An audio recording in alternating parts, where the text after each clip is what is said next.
I'm sorry. What? Oh, you're already back. Yeah, I'm here.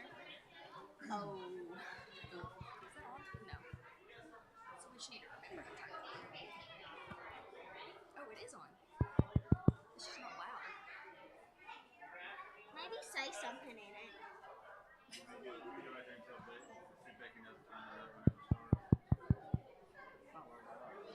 Hey, maybe we could give that to Austin so all the kids could like hear him like sing the songs, and then he would give it back to us.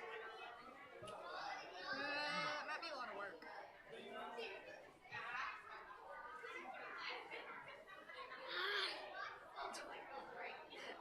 You people are mean. Mean I old really king don't have here. any like things. So what's this guy's name? Herod. Herod. You were saying it right the other day. Herod. You just got in your head about it. Herod. Imagine, Why does it have an O? imagine if you Herod. called it Lakin. You just said Herod. Herod. Herod. Herod. Herod. Yeah. Think of it like it's an I. Herod. King Herod. King Mean old Herod. King Herod. Say it one more time. Herod. Herod. Herod. He's gonna say it like that if you keep on saying it. Herod. Horrid. It's not that. Horrid. No, I said horrid. Herod. Mean old King Herod. Herod. Dog buster. Are you trying to put the dog in a headlock? Yeah.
Oh, brother, here we go again.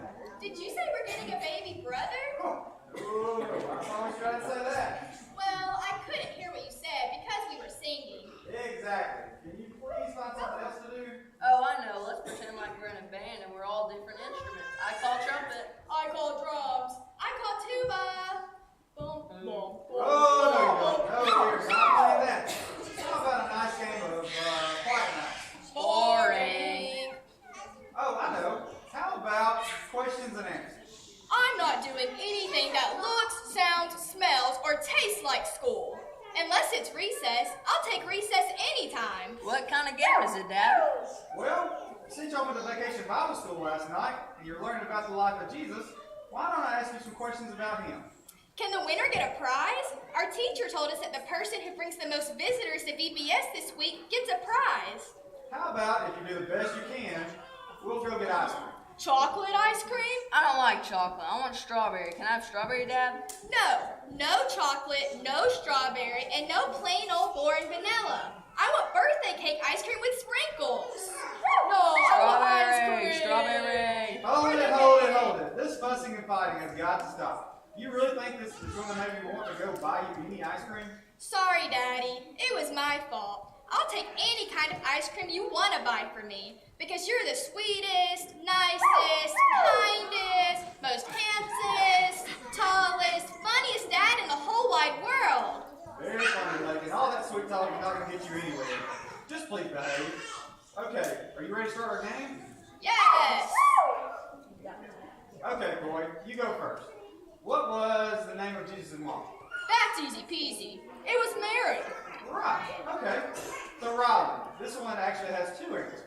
Who was the father of Jesus? God was his heavenly father, but his father on earth that he lived with was Joseph. He was a carpenter. That he means he builds things. Very good, Riley. That's excellent. You must really be listening at VBS. That doesn't mean he gets extra points for that, does he? Settle down, Layton. It's time for your question. So, where was he born? Where was Jesus born? I know this one. He was born in Birmingham. Wait. I meant to say Bethlehem. It's south of Jerusalem, and Jesus was born there in a stable because there wasn't any room anywhere else. A stable is where animals stayed, and the Bible says baby Jesus was laid in a manger, which is where they fed the animals. I am really impressed. You guys are doing great. So, Coy, what is another name for Jesus, and what does it mean? This is a hard one. Is it Emmanuel? That's right. So, how about this? Do you remember what it means? God with us? That is perfect. I think y'all are definitely going to get ice cream, but two more questions to get it right. Rylan, who was the mean king who wanted all the baby boys to be killed because he was jealous of Jesus and was afraid all of the people would follow after him? Mean old King Herod. Ugh, I do not like him. That's right. So only one more to go. So where did Mary and Joseph take Jesus to keep him safe from King Herod? We're going to get ice cream. We're going to get ice cream because I know this one. The answer is Egypt. Ta-da! We did it! Yo! Woo! There's the church building just in time. Kids, quiet down and get ready to go inside VBS. Let's see what you learned tonight. And after it's over, we're going to get ice cream? I guess. I'm sure your mom isn't going to be very happy to hear that we get ice cream right before bedtime. Whew. All right, Austin, they're all yours. All right. So tonight we're going to be learning all about different things that happened in Jesus' life. Some of you heard about Jesus' birth last night. Some of you will hear about that tonight. You come back every night and you'll hear all of our lessons from all our good teachers. Remember to be bringing somebody with you, because if you bring visitors, the people who bring the most visitors get a prize on Thursday night. So if you brought some visitors, be sure to tell your teacher how many visitors you brought so that we can keep up with that information, okay? All right, let's get ready to go to our classes, but before we do, let's sing one more song. Let's all stand up. Let's sing our song. I may never march in the infantry, ride in the cavalry, shoot the artillery. I may never fly over the enemy, but I'm in the Lord's army. Yes, sir! I'm in the Lord's army. Yes, sir! I'm in the Lord's army. Yes, sir! I may never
Thinking about the triumphal entry, his journey to Jerusalem, and the Last Supper. Tomorrow night we'll think about his journey to Golgotha and the cross.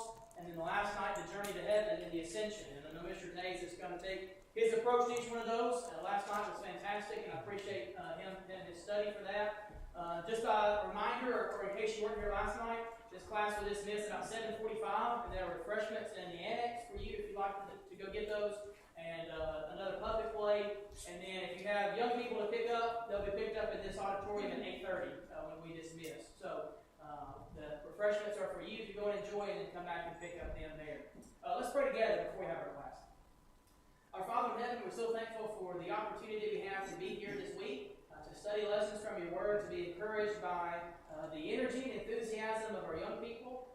We pray that what we do this week will encourage them and touch them, and will spark an interest in them, that they will dedicate their life to you and want to learn more about you and follow you and serve you. Father, help us as adults as we are trying to mentor to them, but help us also to learn from them.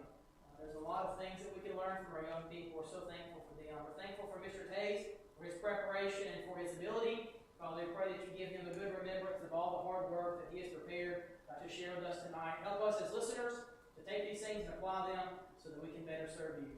We pray all these things in Jesus' name. Amen.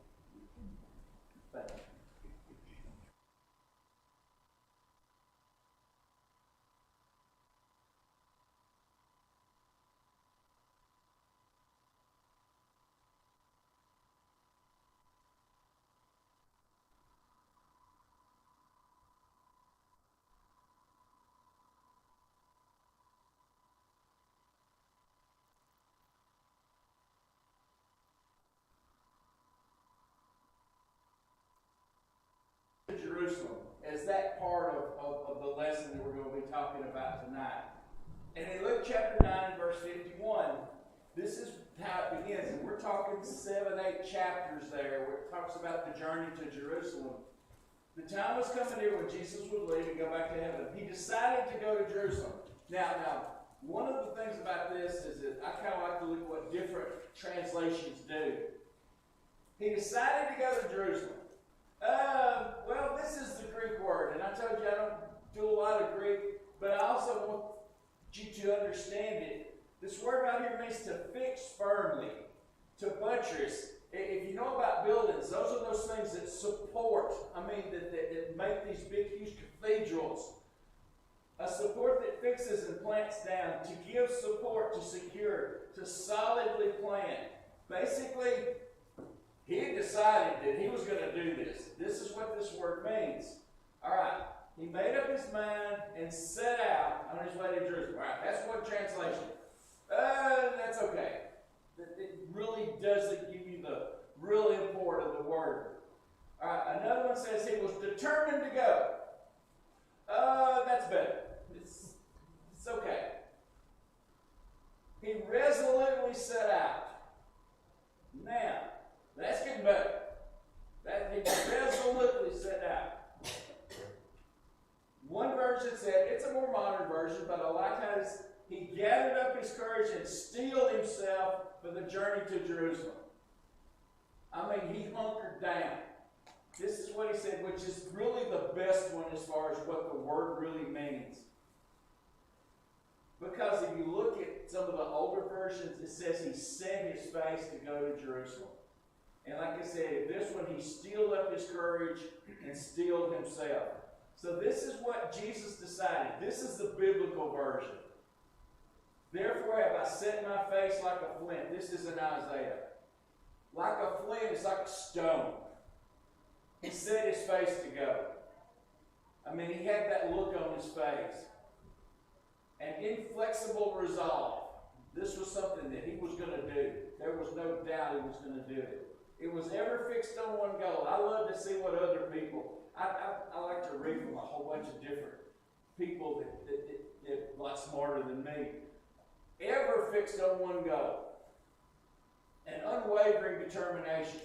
So when he starts out, nothing's going to get in his way. Resolution and courage against any and all opposition. And you know he had opposition all the way there. And when he gets there, he has opposition. So this is what this is talking about. Standing strong in the face of adversity. So these were all from different lessons about what Jesus was doing, setting his face. So this is the very beginning of the journey to Jerusalem. Ephesians says, for this reason, take up the whole armor of God so that you may be able to take a stand whenever evil comes. And when you have finished the whole fight, you'll still be standing. So basically, this is what it's talking about. You'll still be standing. I'm a history teacher. I love history. I wanted you to see an example from history. One of the Native American nations that we had is the Cheyenne Nation. There's an example from them that to me fits right here. They're called dog soldiers. If you're into westerns and stuff, when the good guys heard that the dog soldiers were coming, they got worried. Now there was a reason. The dog soldiers were part of an elite military organization in the Cheyenne Nation. When you read about it, when they would go through, kids would go, that's a dog soldier. That's what I want to be. That's what I want to be. I want to be just like that. They were the last line of defense. So they were fighting somebody. They were the last line of defense. Let me show you what this. The warriors of the society were outfitted with an 8 to 10 foot long sash called a dog rope.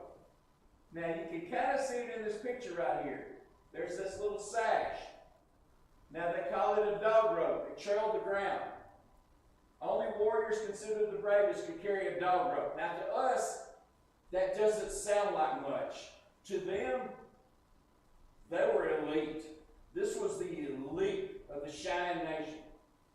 And so these people that had the dog rope trailed behind them. And this is this is where it came out, and it dragged the ground. In time of battle, they would take an oath, for lack of a better term. They would impale the sash to the ground with one of the sacred arrows or the sacred spears, I've heard it either way, that they carried. So basically, they would impale the sash on the ground and stick it down to the ground. Now, once it was inserted, they could only move so far. I mean, this is 8 to 10 feet. So they can move 5, 6 feet away. That was allowed by the length of the dog rope.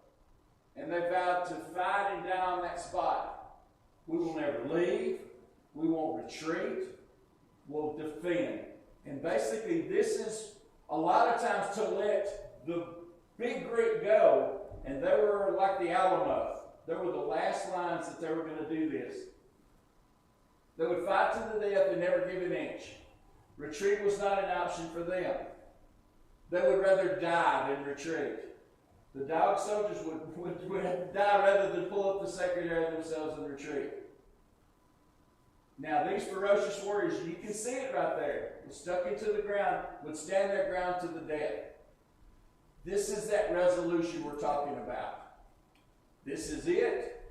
I don't go any further back. We're not going to retreat. We're not going to go back. Thermopylae is the Greeks and the Persians.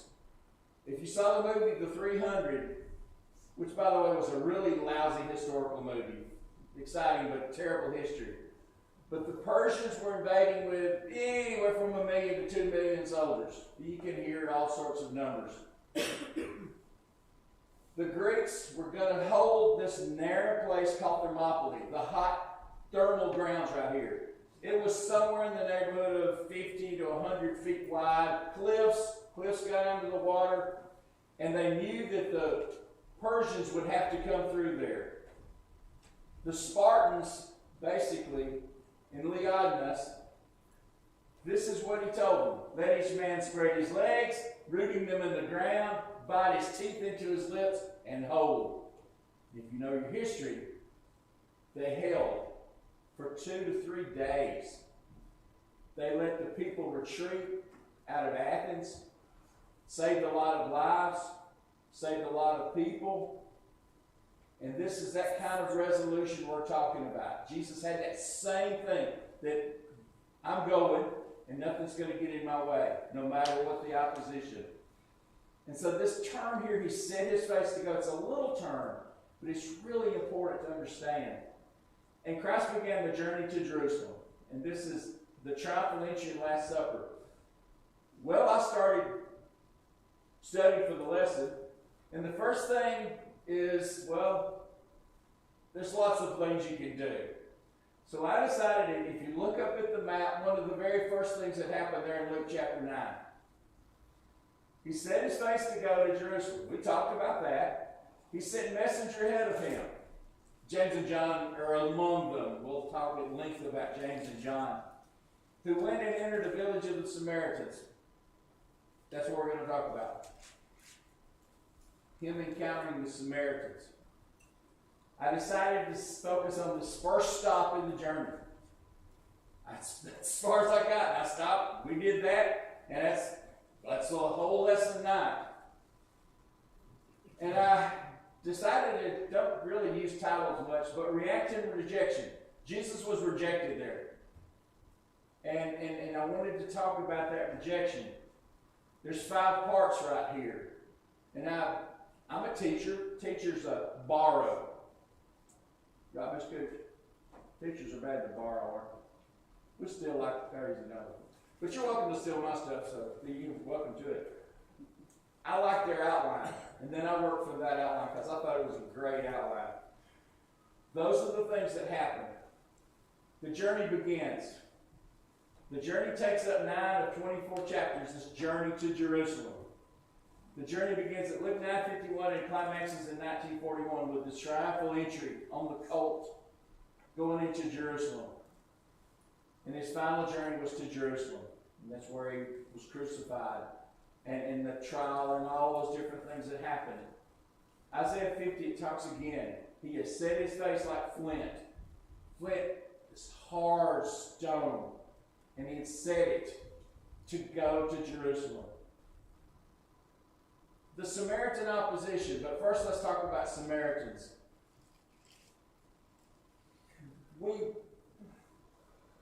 He entered this village of the Samaritans. It's one of those things of who are the Samaritans.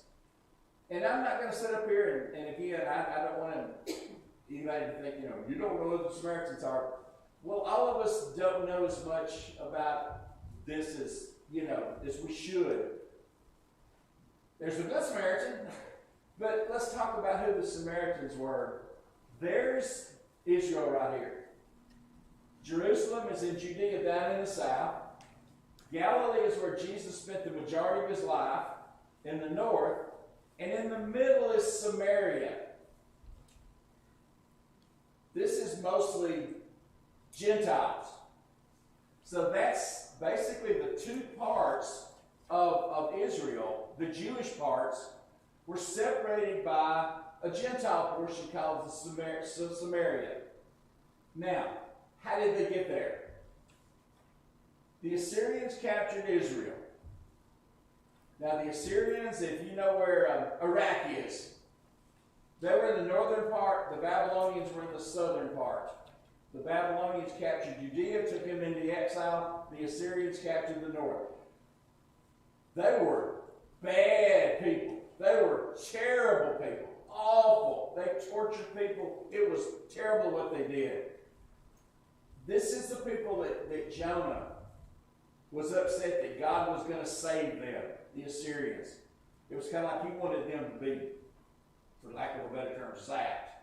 I'm sixth grade mentality, I'm sorry, because that's what I taught for 30-odd years. The Assyrians captured Israel and took many Israelites to Assyria. And that's where modern Iraq is, the Tigris and Euphrates River. So there was a whole bunch of people from Israel who were taken away. Now, if you get all sciencey here, I taught science some too. Nature abhors a vacuum. Well, apparently countries do too. And so this is what happened. They took these Israelites to Assyria, but they left a whole lot of them in Samaria. There were farmers and merchants and kind of the lower people who kind of filled the jobs. Then what happened is Assyria took many other captives to Samaria. So from other directions, they would bring them over here. Now, the catch was, they were taking people away from home. And so they were taking these people who were away from home, they were taking them here. They took these people and took them back where they were from. So it kept them a long way from home. It made them a little more able to be bossed around. Now, the Jews married these outsiders. So the Jews that were left married these outsiders and they had kids. And the outsiders married Jews and they had kids. And their descendants were called Samaritans. I don't like the term, you can hear it a lot, half-breeds. They were half Jewish and half Gentile. I don't particularly like that term, but you will see it where they're talking about this. Now, Samaritans worship at Mount Gerizim, right there in the middle there. Mount Ebal and Mount Gerizim. And down south of there is Jerusalem. This is where they worship. They don't worship in Jerusalem. Their entire canon was the Pentateuch, the canon of the books that people accept. We have 66 books we accept as the canon of the Bible. 39 in the Old, 27 in the New. Theirs is 5. That's it. And they call it the first 5 books, which the Jews call the Torah. They don't have any prophetic books. Now, some people basically talk about the fact without prophetic books, outside of in the Torah, you can see some messianic prophecies. They're not real clear. So there were some people that don't think that the Samaritans really had any idea of a Messiah. Others say they did. But these are they had no prophetic books. Now, the Jews didn't like Samaritans and they treated them badly. Now, to be honest with you, it was a whole lot closer for the Jews when they were in Jerusalem. If they wanted to go to Galilee, to just go straight as the crow flies. It was a whole lot closer, but, well, it made sense. Basically, the Samaritans followed the Jewish law. They did the Torah. They did the foods. They did everything like the Jews would do. So if they went that way, they wouldn't have to worry about unclean foods and different things like that.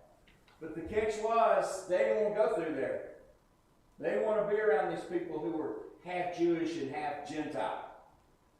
And a lot of them literally would go probably 2 extra days to walk. They'd cross the Jordan, go up on the other side, on what they call the Transjordan, the other side, and then they would go back in to Galilee. Or leave Galilee, go down on the other side, and go back into Judea. So they would literally walk for 2 full days extra to go around Samaria instead of through it. Samaritans didn't like Jews and treated them badly. This wasn't like one side was, they both didn't like each other. A tit-for-tat hostility developed.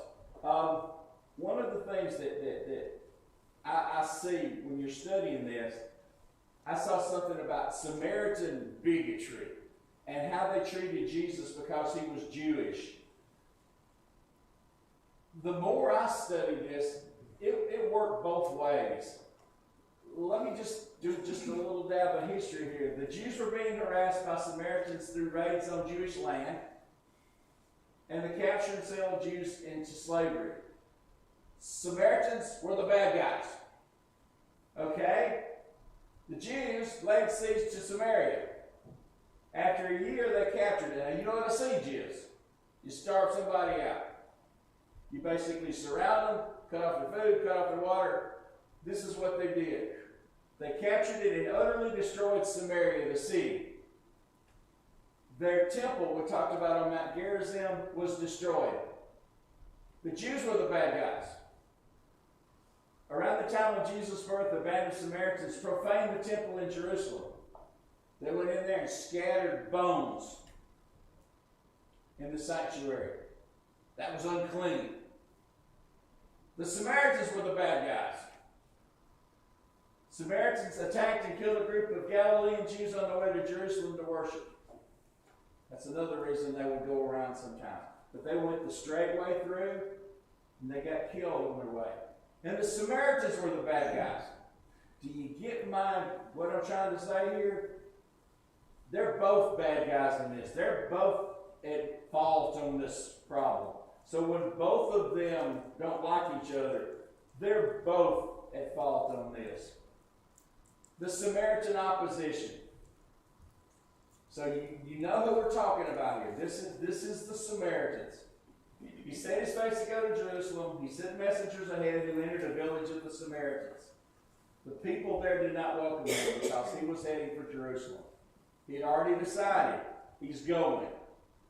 Now, this isn't logical because there are people who feel like there's probably 40 to 50 people in this group. It wasn't just Jesus. It wasn't just 13 people. That probably there's 40 to 50, as many as 40 to 50 people. They're paying customers.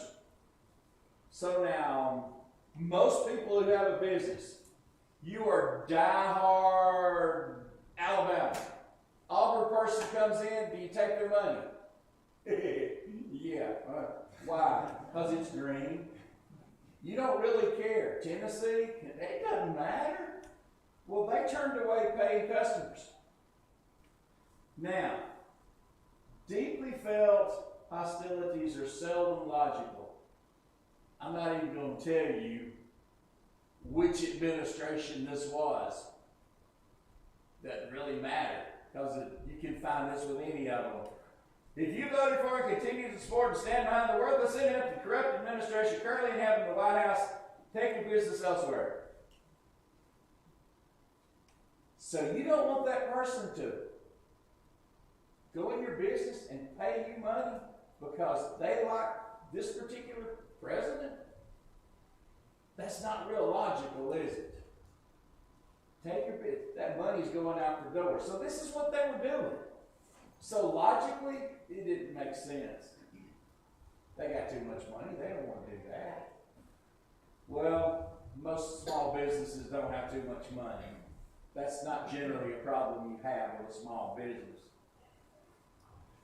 They didn't welcome him because he was heading for Jerusalem. Now, the celebration for Passover was near. The Samaritans didn't accept that the Passover was in Jerusalem. They said it was at Mount Gerizim. That's where they had celebrated Passover. They still do, as a matter of fact. There's about 200 Samaritans in the world now. And they still celebrate a Passover. They still have lambs that are roasted, the Paschal lamb. They still do this now. They did it then. They knew that this group was going to go and celebrate in Jerusalem. This bothered them and it upset them. And it's like, if he's determined he's going to go there, I'm not going to be hospitable to him. And I'm not going to give him any hospitality. Basically, the Jews were down here, so they were, I'm just not going to do it. I'm just not going to stop right there and let them go from my place and feed them and keep them, because they're just going to leave tomorrow, the next day, and they're going to go down there and celebrate in a way that I don't like. The Samaritans did not welcome the Jews because the Jews were, as one lesson said, obviously heading for Jerusalem to the Passover. I mean, this is where they're going. If at this time of year, this is where you're going. So basically, y'all are not welcome to stay here. We don't want you here. So this is more than likely the reason that they did this. All right, so what did the disciples do? Remember the love your enemy stuff, right? Well, that is what they did. When the disciples, James and John, saw that they said, no, we're not going to let you stay, we're not going to feed you, we're not going to do what common business people would do. This is what they said: Lord, do you want us to call fire down from heaven to destroy them? Generally, that's not what you think of the apostles. Zap. This is what one lesson says. They offered to nuke a Samaritan village. I like this one. They asked for permission to call it an airstrike. I mean, this is the kind of the equivalency. One writer was sure they would have taken great delight in being able to do this. There was my wife knows, bless her heart, she's heard this story. But I heard about this little church that was going to hire a preacher. And two guys came in on Sunday morning, Sunday night, and they taught the same lesson. And they hired one of them. And later on, one of them asked the elder, said, why did you hire this one over there? Because they preached the same lesson. Well, yeah, we preached the lesson because the man that did get the job was different than the one that did, because the one that did preached a different way. He said the one that didn't get the job said he preached the person into hell. As the old saying goes, he preached him into hell. And he seemed to enjoy it. And he said the other one said he preached him into hell, but he said it broke his heart. They don't seem to have any great discomfort in it. You want us to just call down fire from heaven and just wipe them out?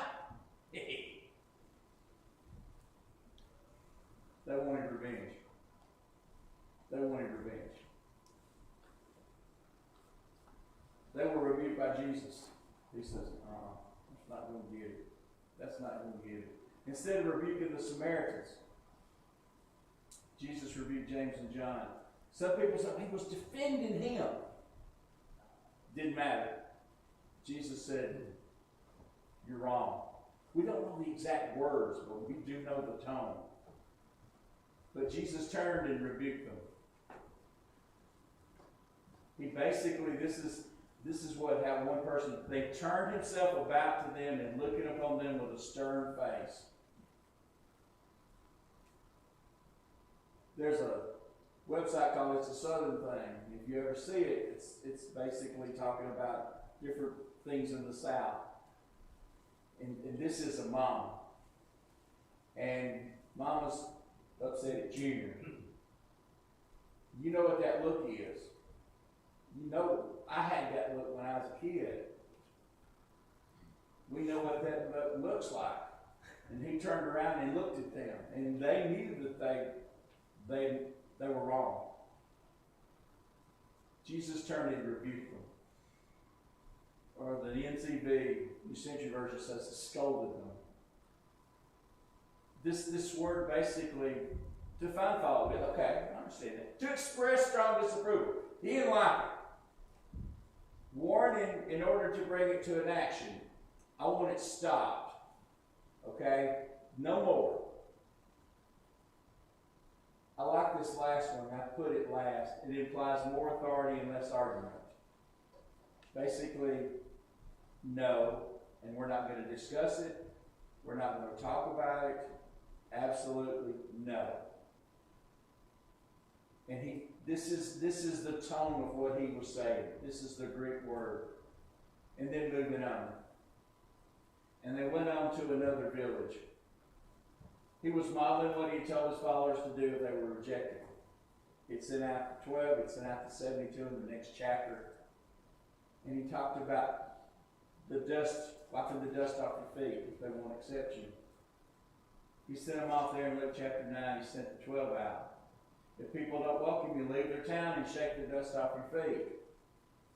He doesn't say if they leave, call down fire from heaven. He sent out the 72 in Luke chapter 10. If a town refuses to welcome you, go out to the streets and say, we wipe even the dust of your town from our feet. But it wasn't calling down fire from heaven. He said, that's not how we do things. Compassion. Compassion is what Jesus had. I like that little part down here. You see with your heart. You see with your heart. There's a story that I used to tell my sixth graders. It was talking about a blind man, and basically he was fooled by his brother-in-law, and he went out there and they trapped little animals to make money, and the little story talks about the fact that the guy took the blind man out and he started stealing his stuff. He's blind, he couldn't tell.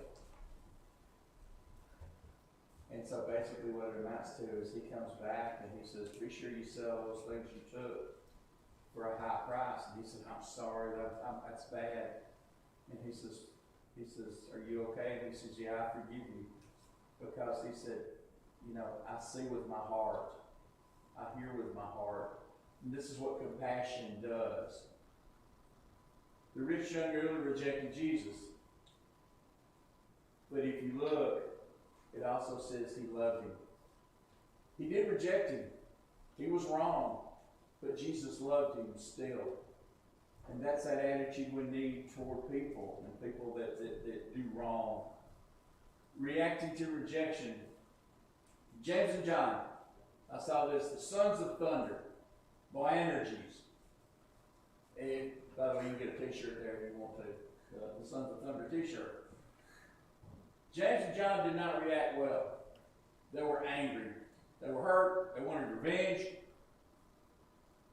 The love your neighbor stuff, well, they forgot that stuff. They forgot that part, unfortunately. I saw this. I meant that neighbor too. There was a Jewish teaching, from what I understand. It's basically love your neighbor meant the people who were physically around you. Everybody else wasn't your neighbor. And so basically, you didn't have any responsibility for all those other people. So, your neighbor were the people like you. you couldn't push them in the water, for example. They had teachings about everything. The Jews they debated and talked about things. You couldn't push them in the water. But now if they fell in the water and they were flailing around someone saved you, you could go, well, you're on your own, bud. And that's kind of how they looked at the world. Your neighbors were other Jews. And Jesus said, no, I mean those neighbors too. And in this case, those neighbors were the Samaritans. So, I kind of like that little thing right here. That neighbor too. Jesus reacted well because he kept his focus. Jesus loves everybody. That was his focus. Was saving the world. He loves everyone equally. Even Samaritans who don't welcome him, yeah. That's exactly what he's talking about. Even a Samaritan village which didn't welcome him. What can we glean? There's two different lesson things that I talked about. And again, there's so much to talk about with this. The Samaritans said, go away. So were they wrong? Yeah, obviously. James and John, call down fire from heaven. Well, they were wrong too. Both sides are guilty. Like I said, when I was studying this, you could have some lessons and they talked about how terrible the Samaritans were. Well, I think they were both guilty. Both sides were guilty. Both sides were wrong. Now, they're both guilty of hate and judgment and oppression and anger and mistreatment and whatever. I mean, both sides didn't do right to the other. Neither side is biblically righteous. When I was a kid, I probably heard this 100 times. 2 wrongs don't make a right. That's what some people say is the moral math. Apparently it came from an old statement a long time ago that 3 wrong things don't add up to a right thing. We just made it 2 things. 2 wrongs don't make it right. No, doesn't work that way. 2 wrongs don't make a right. Yeah, but he did me wrong. He did me wrong. Well, read this one. Never justify your behavior with the wrongs of others. School teachers say this all the time. He pushed me, but you pushed him back. Well, yeah, but he pushed me first. Well, that makes it right then. Nope. Never justify your behavior with the wrongs of others. You hit me first. Retaliation is simply not an option for Christians. Romans chapter 12, do not repay anyone evil for evil.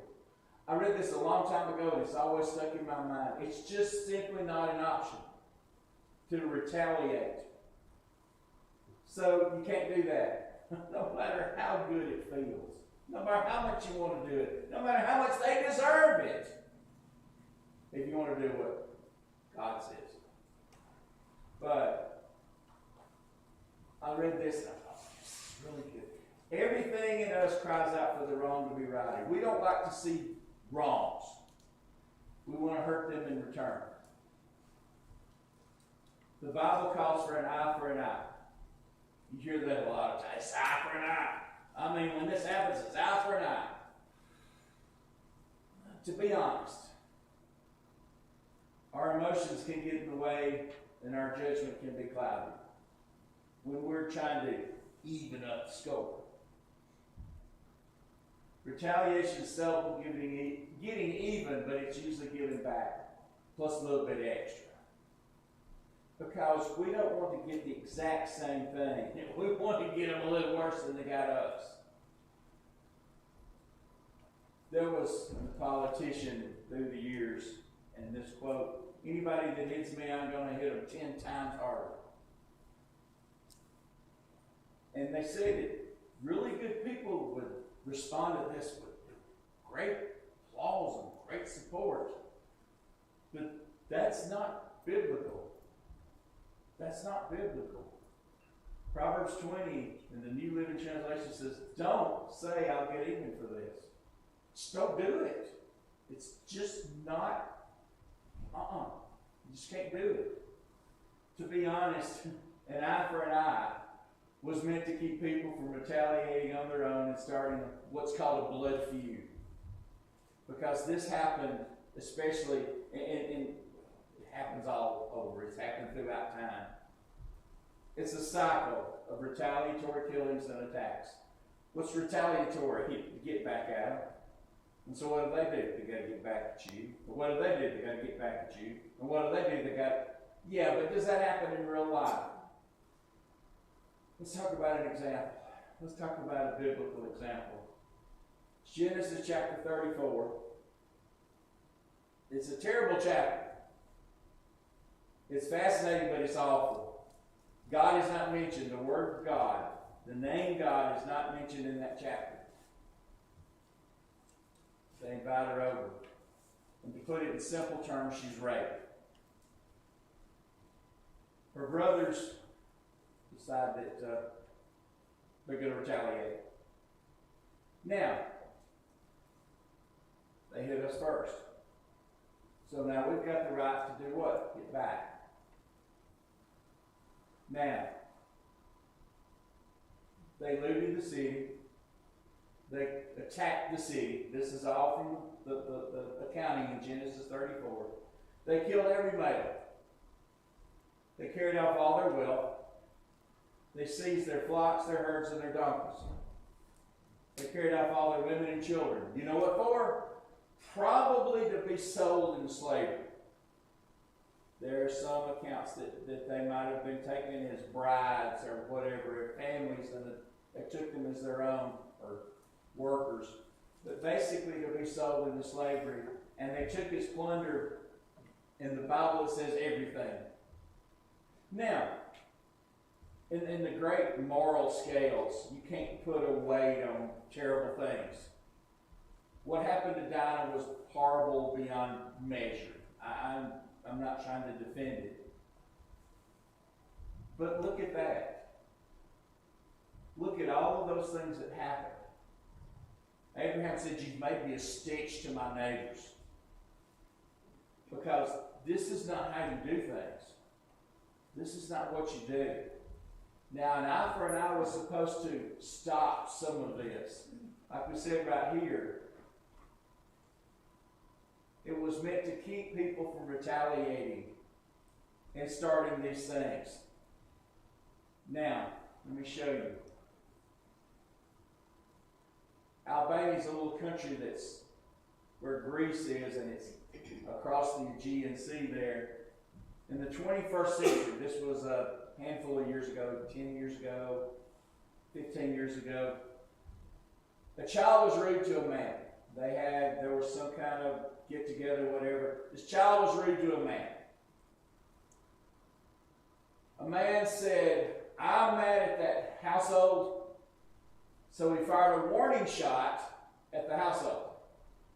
Unbeknownst to him, in the upstairs of that house, there was a 12-year-old girl. And he killed the girl. It's an accident. From all indications, everybody admits it was an accident. One of the family members, it will be avenged. It will be. No question, it will be avenged. The last I saw, the death toll was up to 17.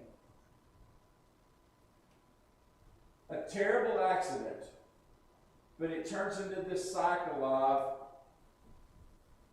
the family that had the 12-year-old killed someone in the other family, who killed someone in that family, who killed someone in that family, who killed someone in that family, who killed someone in that family. And the death toll was at least 17. It could have been more. The Hatfields and McCoys. It's almost a joke. It's whether it was a Hatfield that killed a McCoy during the war that was a Union supporter, and there was other supporters. You can even find it that there was a pig that got away, and they stole the pig. From 1863 to 1891, anywhere from 70 to 100 people died. This is what an eye for an eye was supposed to do. It was supposed to end that. Now, we talked about that. Blood must be played with blood. Dinah, blood. The Albanians, blood. Hatfields and McCoys, blood. You know, we talked about even up. Were any of them content with, okay, the 12-year-old girl was killed, we killed one of theirs, we can just dust off our hands and it's all over? No. It kept going and going and going. An eye for an eye was meant to keep people from retaliating. That's what it was for. An eye for an eye was meant to create a proportionate penalty for harm. That the worse the harm was, the harsher the penalty. So there was petty crimes up to first degree crimes. This is what we do with our criminal system. And basically, there's another reason that maybe we don't need to do this. Jesus said there in Matthew chapter 5, you've heard that it was said an eye for an eye. But I tell you, turn the other cheek. Jesus said, that's not what I want you to do. If they're not good to you, you don't retaliate, reciprocate to them. I want to give you something to think about. The Samaritan says, go away. James and John says, no, we need to do this. Jesus turned and criticized them. Said, you're wrong. So what did Jesus do about the Samaritans? Luke 9:56 says they moved on to another village. He turned the other cheek to their insults. He walked away. He walked to, and a lot of people think, to another Samaritan village. 1 Peter chapter 2, verse 23. People insulted Jesus, but he didn't insult them back. He's trying to teach this to his apostles. I'm sure he thought he had taught it. 1 Peter, there's a different translation. When he suffered, he made no threats. Unlike them. He simply journeyed on to another village. Sometimes the best way is to walk away from some situations. I heard this next little thing a long time ago, and I've used it a few times with kids.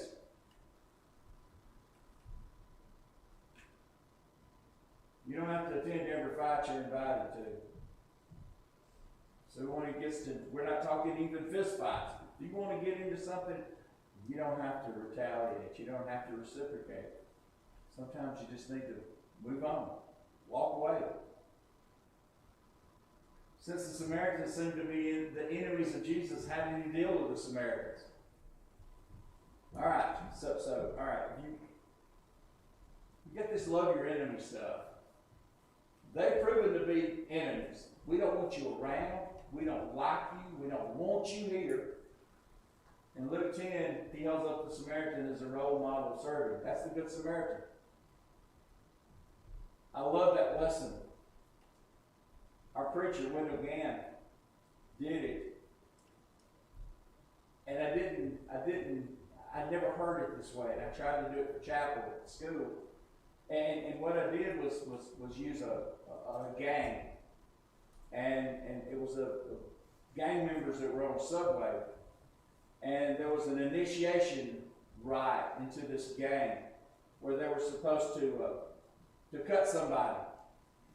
And they would find somebody and cut them on their face. And supposedly the thing was that you had to do so many stitches to get the most credit with the gang. 100 stitches or something. So I mean, you got to cut them up bad. Well, this guy knew this. Said he looked back and said there was this old lady who was homeless sitting on the subway car. And said that these two guys got up, and they obviously were gang members, which We wouldn't know, but they had on the paraphernalia, the whatever that they wore to indicate they were in this gang. And the story goes that they go by, she's asleep, she doesn't know they're in the world, reach in their pocket, and the younger one reaches in his pocket and said the guy knew, go pull out a knife and cut her. So he pulls out a pair of gloves and he drops the gloves in her pocket, in her lap, because it was cold outside. And they didn't expect that. Well, that's what this story is going to say. There were two Jewish guys. You know, the guy that was hurt. And the Jewish guy comes around, and the crowd looks expectant. He's going to save him, and he doesn't. And the other one goes by. And then he says the Samaritan comes by. Brother Ganlis, he was good. I mean, he could put a little mustard on a hot dog. And he was talking about how they were scared because they knew what he was going to do. And they knew he was going to beat him up. And here he is half dead, and they're going to just beat him up. And he helps them. Oh. Well, you remember the story. Who's the neighbor? Well, you know what they said? It's a Samaritan. They wouldn't even say that. The guy that did him right. He held up the Samaritan as a role model to the Jews. In Luke 17, there's 10 lepers, and he heals them. Who comes back? The Samaritan. He's the role model. In John chapter 4, Samaritan woman tells others about Jesus. So basically, he seems to have dealt really well with them. Love your enemies. Pray for those who hurt you. If you do this, you'll be the true children of your Father in heaven. Because that's how he felt about everybody. Well, I read this and I thought, okay, I agree with this. James and John had no right to want to see the village destroyed. It was a fleshly desire for revenge. They wanted to even it. They wanted to do this. And I said, they can give it reasons. Yeah, but they insulted Jesus. So we're going to zap it. And notice that you want us to do it, we'll handle it, Lord. I know you're busy over here. So we can take care of calling down fire. And some of your versions have this and some don't. It's debate about whether it was in the original. It's a really good verse. For the Son of Man has not come to destroy lives, but to save them. That's why Jesus rebuked them. He had to remind them of why he came. Not to hurt, but to heal. Now, what would have happened to his influence and reputation if this is what had happened? They forgot it. We all forget, but they forgot. Let me give you an example. This was from a 1968 newspaper. The grim decision that Allied commanders made when Viet Cong attackers overran Binh Tre, they decided that regardless of civilian casualties, they must bomb and shell the river city of 35,000 to rout the Viet Cong forces. An unnamed, unidentified major in the military described the operation this way.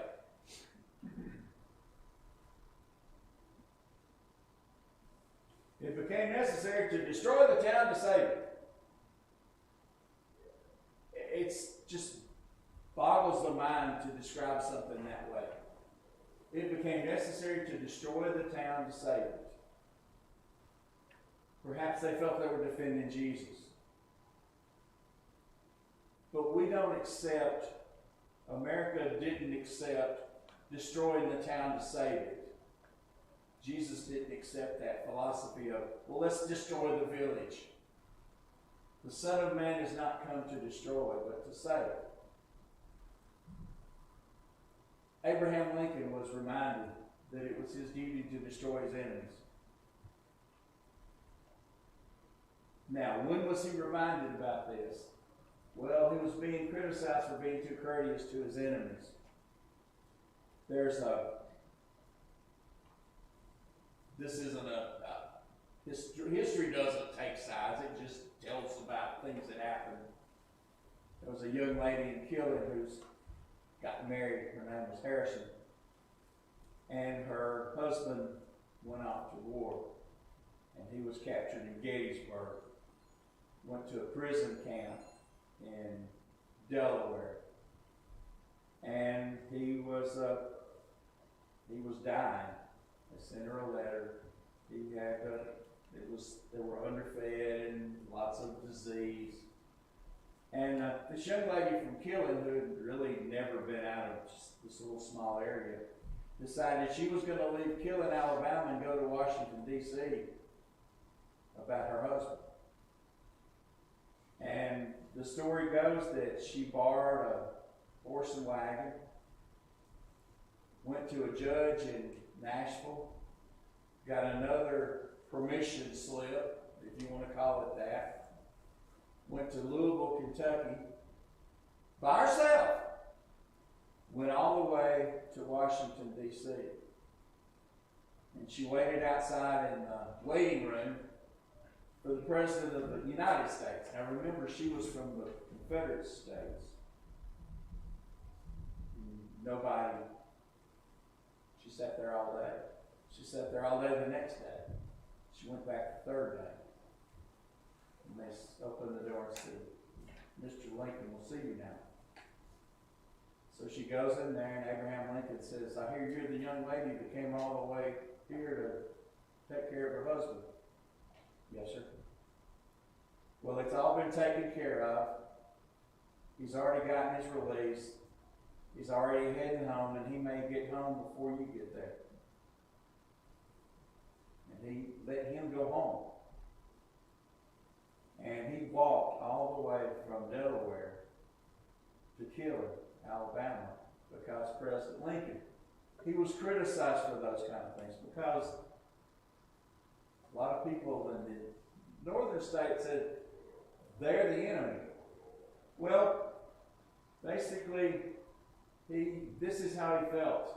He was too courteous. If the second unhonorable justice with malice toward none, in charity or love for all. And this is what he told them. Do I not destroy my enemies when I make them my friends? Let your light so shine before men that they may see your good works. If James and John had changed, let them see your good works, because Matthew Henry wrote a big giant commentary in, I guess, the late 18th century. I'm going to kind of clean up his old words. Let them see your good works. So we're going to think about James and John, and basically they wanted revenge. But what if they'd shown their good works? So look at what Matthew Henry said good works can do. Examples teach. Let them see your good works, that those who are unacquainted with Christianity may be brought to know what it is. Because there are people who don't know. And so if they see Christianity in a person's life, let them see your good works, that those who are prejudiced against Christianity may be brought in love with it. They can see the wonderful life it is. Let them see your good works, they may be convinced of the truth of Christianity. Let them see your good works, that they may see the power of God in you. Let them see your good works, they may be provoked to imitate your good works. Each one make one. And if they see, St. Francis, the saying goes, go out and preach, and if necessary, use words. Because your life is a better example. The old thing, I'd rather see a sermon than hear one. Perhaps if a different approach had been used by James and John. Let them see your good works, that those who are unacquainted with Christianity, that those who are prejudiced against it, like Samaritans,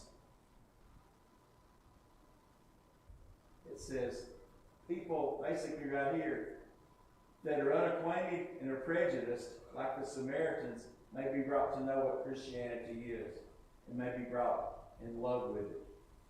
Because that's what we're supposed to do, is make people want to be Christians. The Son of Man came not to destroy, but to save. There were a whole bunch of journeys, trips along there, and I didn't know exactly what to do with it. So that's where I decided to go with. So maybe some things about how to live and how to basically to show what we are. And sometimes we're all like James and John. We let our temper get the best of us. But maybe there were some lessons. And I appreciate you listening. And let there be cookies and goodies. So thank y'all. Lord willing, we'll see y'all tomorrow night.